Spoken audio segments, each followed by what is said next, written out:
Varicose veins కి సరైన చికిత్స కోసం సంప్రదించండి ఎవిస్ హాస్పిటల్. నమస్కారం. మాఘపురాణం 27 రోజు పారాయణలోకి వచ్చాం. ఈరోజు ద్వాదశి అంటే మాఘ బహుళ ద్వాదశి. నిన్నటి రోజున ఉపవాసం ఉన్నవాళ్ళు ఈరోజు ఉదయం విష్ణు పూజ చేసుకుని ద్వాదశి పారాయణ చేసి అవకాశం ఉంటే ఎవరైనా ఒక బ్రాహ్మణులకో మన బంధువులో ఎవరో ఒకళ్ళకి వారికి పారాయణ చేయించి వారికి భోజనం పెట్టి ఆ తర్వాత మనం భోజనం చేస్తే మంచి ఫలితం లభిస్తుందండి. అవకాశం ఉన్నవాళ్ళు అలా చేయొచ్చు. ఒకవేళ ఎవరికి భోజనం పెట్టే అవకాశం లేదంటే మనమైనా సరైన సమయానికి ద్వాదశి పారాయణ చేయాలి. ద్వాదశి పారాయణ మానకూడదు. వేళలు ఘడియలు దాటకుండానే ద్వాదశిలోనే భోజనం చేసేయండి.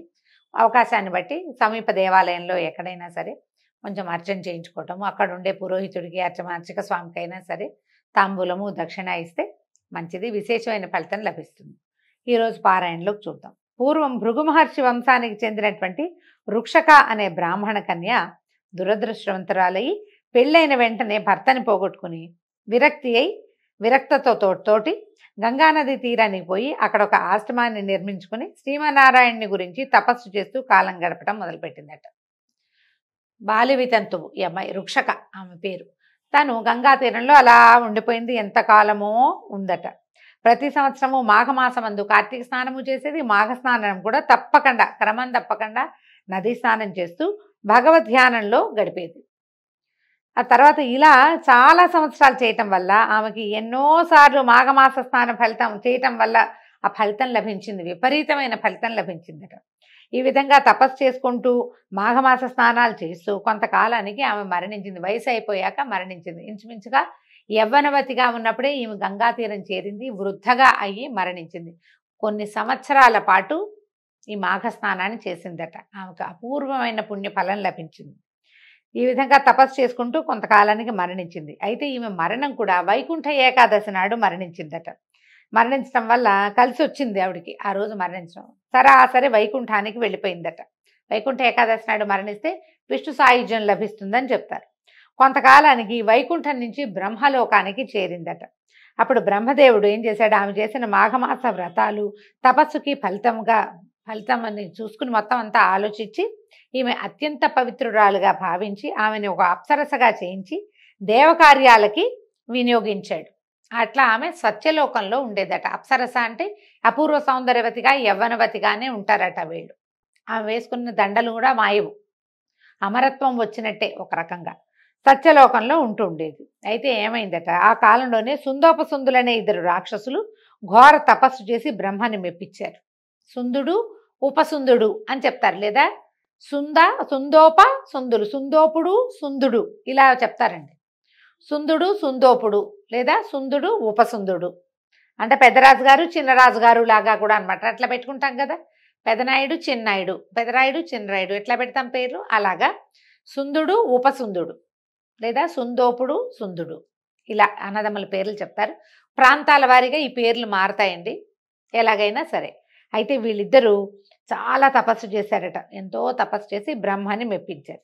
బ్రహ్మదేవుడు ప్రత్యక్షమై మీకేం కావాలో కోరుకోమంటే వీళ్ళు ఏమడిగారు, సత్యలోకాధిపతి బ్రహ్మదేవ పితామహ, మాకు ఇతరులు ఎవ్వరి వల్ల మరణం రాకూడదు, మేమిద్దరం మా వల్ల తప్ప మాకెవ్వరి వల్ల మరణం రాకూడదని కోరుకున్నారు. సరే, ఇంకా మరణం రాకూడదంటే మరణం అసలు లేకుండా అనలేదు కదా, లొసుగుంది ఇందులో. ఈ లొసుగును చూసుకుని బ్రహ్మదేవుడు అలాగేలే సరేలే అన్నాడు. ఈ బ్రహ్మదేవుడు ఇచ్చిన వరప్రభావం వల్ల సుందోపసుందులిద్దరూ మహాగర్విష్ఠులైపోయారట. ఇక వాళ్ళు చేసినటువంటి దుష్కార్యాలు దుష్కృత్యాలకి అంతే లేదు. ఎవ్వరూ చంపలేరనే ధీమాతో దేవతల్ని హింసించడం మొదలుపెట్టారు. మహర్షుల తపస్సులు భగ్నం చేశారు. యజ్ఞయాగాదులు పాడు చేసేవాళ్ళు. ప్రజల్ని నానాహింసలకి గురి చేస్తూ ఘోర భీభత్సాలు సృష్టించడం మొదలుపెట్టారు. దేవలోకం మీద దండెత్తి దేవతలందరినీ తరిమి కొట్టేశారు. సుందోపసుందులు కొట్టేసరి కదా దేవతలందరూ బ్రహ్మదేవుడితో ఇట్లా మొరపెట్టుకున్నారు, ఓ బ్రహ్మదేవ, సుందోపసుందులనే రాక్షసులు మీరు ఇచ్చిన వరగర్వంతో కన్ను మిన్ను గానక ప్రవర్తిస్తున్నారు. వాళ్ళు లోకాలన్నిటినీ అల్లకల్లోలం చేస్తున్నారు. వాళ్ళ అకృత్యాలు మేమేమో భరించలేకపోతున్నాం. కాబట్టి మిమ్మల్ని శరణుజొచ్చాము. ఏదైనా తరుణోపాయం చెప్పండి. వాళ్ళ మరణానికి ఏదైనా ఆ ఉపాయం ఆలోచించండి, మమ్మల్ని రక్షించండి బాబాబు దేవాధిదేవా అని కాళ్ళు గడ్డాలు పట్టుకున్నారు. మరి ఏమీ చేయలేనప్పుడు పెద్దవాళ్ళు ఎవరో ఒకళ్ళని పట్టుకోవాలి కదా. ఈ బ్రహ్మదేవుడి దగ్గరికి వెళ్ళారు. అప్పుడు ఈయన బాగా ఆలోచించి ఏం చేశారు, ఈ కార్యాన్ని నిర్విఘ్నంగా నెరవేర్చడానికి తిలోత్తమే సరైందనంటే ఏ అమ్మాయినైతే ఈయన ఈ రుక్షకని సత్యలోకంలో ఉంచుకున్నాడో ఆమెను పిలిచాడు. అమ్మాయి, నువ్వు సౌందర్యవతివి, తెలివిగల దానివి, నీ సుందోపసుందులనే రాక్షసులు ఇద్దరిని వాళ్ళని హ్యాండిల్ చేయమన్నాడు. అయితే ఇప్పుడు వీళ్ళని హ్యాండిల్ చేయాలంటే ఆమెకు అపురూపమైన సౌందర్యం కావాలి. అందుకని ఆయన ఏం చెప్పాడు, దేవతలందరికీ చెప్పాడు, మీరు ప్రతి విషయంలోంచి, ప్రపంచంలోని ప్రతి సౌందర్యంలోంచి ఒక తిల ప్రమాణం తీసి ఈ అమ్మాయికి ఇవ్వండి అన్నాడు. కొన్ని కథల్లో చెప్తారండి, మొత్తం తిల ప్రమాణాల్లో తీసి దాంతో ఒక అప్సరసను సృష్టించారని ఆమెకి తిలోత్తమ అని పేరు పెట్టారని చెప్తారు. అయితే ఈ రుక్షక కథ చెప్తున్నారు, మాఘమాసం మహాత్యం వల్ల ఆమెకి అవకాశం వచ్చిందని ఇందులో చెప్తున్నారు. ఇలాంటి కథ కూడా ప్రాచుర్యంలో ఉన్నది. అయితే దేవతలందరూ ఏం చేశారట, భూమి నుంచి, చెట్ల నుంచి, పంచభూతాలన్నిటిలోంచి, తర్వాత ప్రపంచంలో ఉన్నటువంటి, ప్రకృతిలో ఉన్నటువంటి మహాద్భుత సౌందర్యవంతమైన వస్తువులన్నిట్లలోంచి తలా ఒక తిలాశేషం, ఎలా అంటే నువ్వు గింజంత సౌందర్య విశేషాన్ని గ్రహించి అదంతా ఈ అమ్మాయికి పోగు చేసి ఇచ్చారు. ఆ సౌందర్య విశేషాన్ని ధరించిన ఈ అమ్మాయి మహాద్భుత సౌందర్యవతిగా మారింది. రుక్షక పేరు నుంచి ఆమెని తిలోత్తమగా చేశారట, అప్సరసగా మారింది. అయితే అప్పటికి ఆయన అప్సరసను చేశాడు, తన దగ్గర ఉంచుకున్నాడు దేవకార్యాలకని. ఇప్పుడు ఈవిడ వ్యక్తుల్ని మోహింపజేయగలిగే పరిస్థితిలోకి వచ్చిందనమాట, సౌందర్యంతో మోహింపజేస్తుంది. అక్కడి నుంచి నువ్వు వెళ్ళి చాకచక్యంతో వీళ్ళని హ్యాండిల్ చేయాలని చెప్పాడు. వీళ్ళు వరగర్వంతో ఇట్లాంటి ప్రవర్తిస్తున్నారు, వీళ్ళకి ఎవ్వరి వల్ల మరణం లేదు, వాళ్ళిద్దరి వల్లే మరణం తప్పిస్తే మూడో వాడి వల్ల మరణం లేదు. వీళ్ళేమో ఇద్దరు మహా ఇది కలిగిన వాళ్ళంటే అపింత స్నేహంతో ప్రవర్తిస్తారు, ఒకటి లేకుండా ఒకడు ఉండడు, అన్నం కూడా చెరిసగం పంచుకుని తినే రకాలన్నమాట వాళ్ళు. అందుకని చాకచక్యంతో ఈ పని చేయాలి, వీళ్ళ దగ్గరికి వెళ్ళమని ఈ తిలోత్తమని భూమి మీదకి ఈ సుందోపసుందుల దగ్గరికి పంపించారు. ఈ తిలోత్తమ బ్రహ్మదేవుని ఆజ్ఞానుసారము సుందోపసుందులున్న అరణ్యానికి ప్రవేశించింది. ఈ మహాద్భుత సౌందర్యవతిగా తయారైన ఈవిడ వీణులకింపైన సుమధుర సంగీతపు పాటలు ఎన్నో పాడుతూ సుందోపసుందులున్నాయి అనేటువంటి రాక్షసులున్న నివాసానికి సమీపంలోనే తిరుగుతూ ఉండేది. అయితే రాక్షసులు ఇద్దరు ఈమె అద్భుత గానానికి ఆకర్షితులై వెంబడబడ్డారు. అద్భుతమైన అపూర్వమైన సౌందర్యంతో వెలిగిపోతూ మృదుమధురమైన సంగీతంతో పాటలు పాడుతున్నటువంటి ఆ అమ్మాయిని చూసి ఇద్దరు వ్యామోహంలో పడ్డారు. నన్ను పెళ్లి చేసుకుంటే నన్ను పెళ్లి చేసుకొని ఒకడు లేకుండా ఒకడు ఆ అమ్మాయి వెంటపడ్డారు మొదట. తర్వాత నేను చేసుకుంటానంటే నేను చేసుకుంటానని ఇద్దరు బాదులాటకు దిగారు. ఆమె వెన్నంటి తిరిగేవాళ్ళు. ఎవరినైనా ఒకడిని ఒప్పుకుంటే మళ్ళీ రెండో వాడికి ఏం చెప్పాలి?